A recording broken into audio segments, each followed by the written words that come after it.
Hello guys, welcome to English education. Students, हम पढ़ रहे हैं सेकंड चैप्टर हॉर्नबिल बुक का we are not afraid to die if we can all be together. तो यहाँ पर आप कुछ इंपॉर्टेंट वर्ड मीनिंग देख पा रहे हैं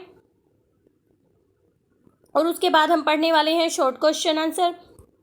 शॉर्ट क्वेश्चन आंसर करने से पहले आप एक बार वर्ड मीनिंग को ज़रूर पढ़ें, जिससे कि आपके जो शॉर्ट क्वेश्चन आंसर है वो क्लियर हो जाए। और हाँ, इस चैप्टर की हम समरी की वीडियोस अपलोड कर चुके हैं। अगर आपने समरी नहीं पढ़ी है तो डिस्क्रिप्शन बॉक्स में आपको लिंक मिल जाएगा, वहाँ से आप समरी को भी क्लियर कर सकते हैं। तो चलिए स्टार्ट करते हैं। तो क्वेश्चन नंबर 1 पूछा गया है यहाँ पर, list the steps taken by the captain. अब यहाँ पर जो स्टोरी है वो एक समुद्री यात्रा की कहानी है।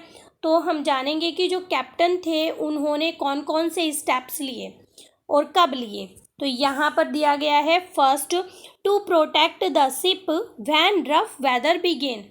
शिप को प्रोटेक्ट करने के लिए उन्होंने क्या किया, कौन से स्टेप्स लिए उन्होंने जब जो वेदर था वो बहुत रफ हो गया था। Captain Jordan cook took all the possible step to protect the ship when rough weather began। जब रफ वेदर शुरू हो जाता है तो जो कैप्टन जॉर्डन होते हैं उन्होंने हर एक पॉसिबल स्टेप लिए जो कि उस टाइम पे ज़रूरी थे और जिससे वो शिप को बचा सकते थे। देखिए, at first he ordered the crew man to slow down the speed of the boat. सबसे पहले उन्होंने क्या किया, जो क्रू मैन थे उनको ऑर्डर दिया कि वो बोट की स्पीड को डाउन करें। He asked to drop the storm jib. उन्होंने स्टॉर्म जिप को ड्रॉप करने के लिए कहा। And even lashed the heavy mooring drop in the loop across the stern. Stern होता है बोट का जो पिछला हिस्सा होता है, उसे कहा जाता है। फिर उन्होंने क्या कहा कि उन्होंने स्टॉर्म जिप को डाउन करने के लिए कहा और एक हैवी सी, रोप मीन्स होता है रस्सी, रस्सी का लूप मीन्स होता है फंदा, फंदा बना दिया। जो कहाँ पर रखा उन्होंने, जो जलियान था उसके पिछले हिस्से पर। तो ये दो इम्पोर्टेंट स्टेप उन्होंने लिए। The people on board double लेस्ड everything. जितनी भी चीज़ें थी बोट के ऊपर, हर एक चीज़ को 2 बार बांध दिया गया। Went through the life raft drill donned oil skin means होता है waterproof cloth and attached life jacket. तो उन्होंने जो है अपने आप को बचाने के लिए, अपने आप को प्रोटेक्ट करने के लिए वाटरप्रूफ जैकेट पहन ली और जो उनकी लाइफ जैकेट थी वो सब पहन ली जो तैरने में उनकी मदद करती हैं। तो ये मेजर 3 स्टेप्स उन्होंने यहाँ पर लिए। देखिए आगे है क्वेश्चन नंबर 2। क्वेश्चन नंबर 2 में कहा गया है, to check the flooding of water in the ship. अब उन्होंने जो है फ्लडिंग वाटर को चेक करने के लिए क्या कदम उठाए, देखते हैं।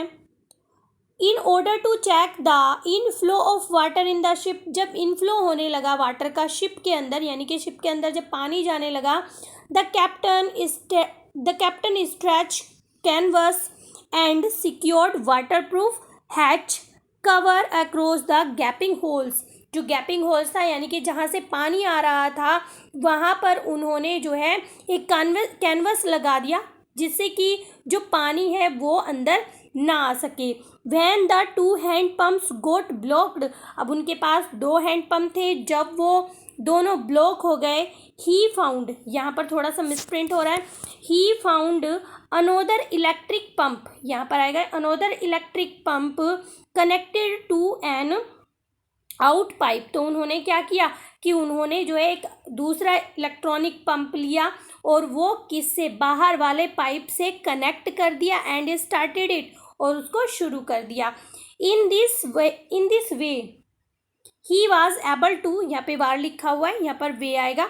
इन this way he was able to check the inflow of water. और इस तरीके से वो जो इनफ्लो हो रहा था वाटर का शिप के अंदर, उसे चेक करने में सक्षम हुए। आगे पढ़ते हैं question number 2। Give a brief description of the narrator's boat. अब हमें किसके बारे में बताना है, जो नैरेटर की बोट थी उसके बारे में बताना है। The narrator's boat was named wave walker, तो क्या नाम था नरेटर की बोट का? वेव वॉकर था। It was beautiful wooden hulled ship measuring 23 metre long and 30 ton of weight. अब जो वेव वॉकर थी वो एक बहुत ही सुंदर सी बोट थी और उसकी लंबाई कितनी थी? 23 मीटर थी और उसका वेट कितना था? 30 टन था। नाम क्या था? वेव वॉकर था। Wave Walker was professionally built and the author spent months fitting it out and testing it in the roughest weather. अब जो ऑथर थे उन्होंने क्या किया? ऑथर क्या कर रहे थे? अपने कई महीने उसे फिट करने में लगा दिए, उसे टेस्ट करने में लगा दिए, जिससे कि वो रफेस्ट वेदर में काम कर सके। The boat had passed all these test initially, और जो बोट थी उसने ये सारे टेस्ट पास भी कर लिए। अब देखते हैं थर्ड क्वेश्चन में, what arrangements did the author and his wife make for the sea journey. अब ऑथर ने और उनकी वाइफ ने कौन कौन से अरेंजमेंट किए सी जर्नी को करने के लिए? The author always cherished a dream to go around the world on a sea voyage। तो जो नरेटर थे उनका हमेशा से सपना रहा था कि वो कहाँ एक यात्रा पर जाएं, सी वॉयेज पर जाएं, पूरे संसार के मतलब समुद्रों में वो जाना चाहते थे। In order to fulfil his dream, अपने सपने को पूरा करने के लिए ही रियली वर्कड हार्ड, उन्होंने बहुत कठिन परिश्रम किया। And made extensive arrangement for the sea journey, और उन्होंने हर एक जरूरी अरेंजमेंट किए उस यात्रा को करने के लिए। He and his wife had spent 16 precious year for their life honing their seafaring skill. देखिए, तो उन्होंने और उनकी पत्नी ने अपने उनके जो कीमती 16 साल थे वो उसमें लगाए इस यात्रा को पूरा करने के लिए, और उनके अंदर जो स्किल थी काम करने की वो उन्होंने वहाँ पर लगाई। They got a special boat built named by it wave walker. अब उन्होंने जो एक नाव बना ली जिसका नाम क्या था? वेव वॉकर था। It was their dream boat, वो उनकी ड्रीम बोट थी। विच वाज 23 मीटर लॉन्ग, जो कितनी लंबी थी? 23 मीटर लॉन्ग थी। एंड 30 टन इन वेट, और वजन कितना था उसका? 30 टन था। This wooden hold boat was tested to face the roughest weather they might face during their sea journey। और ये जो लकड़ी की बोट थी वो इस तरह से टेस्ट की गई कि वो सबसे ज़्यादा खराब मौसम में भी यात्रा कर सके। ये देखते हैं question number 4। Why did the author plan to undertake the sea voyage? अब जो ऑथर थे उन्होंने क्यों प्लान किया, ये बीड़ा उन्होंने क्यों उठाया कि वो सी वॉयेज करना क्यों चाहते थे? Jordan Cook the narrator identify himself with the famous Captain James Cook who undertook the sea journey to go around the world. अब वो जो है इंस्पायर्ड थे, अपने आप को ऐसी पहचान दिलाना चाहते थे जैसे कि एक फेमस सेलर थे जिनका नाम क्या था? कैप्टन जेम्स कुक था, और वो बिल्कुल उन्हीं की तरह पूरे संसार की यात्रा करना चाहते थे। और वो यात्रा उन्होंने कब की थी? 200 ईयर्स एगो, 200 साल पहले उन्होंने ये यात्रा की थी। The narrator had a strong urge to imitate this world voyage, और वो भी कॉपी करना चाहते थे इस वर्ल्ड वॉयेज को।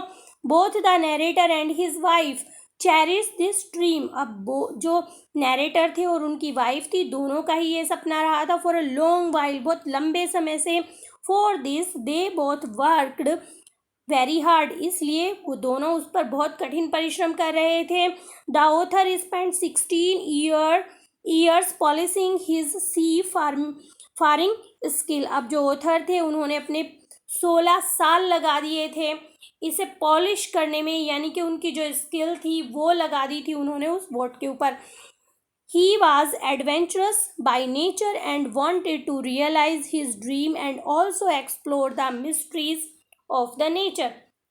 अब जो नैरेटर थे वो एडवेंचरस थे, यानी कि उन्हें साहसिक कार्य करने का शौक था और वो नेचर से बहुत लगाव करते थे और उनका सपना रहा था कि वो इस मिस्टीरियस नेचर के बारे में जाने, कुछ इसके बारे में सर्च करें।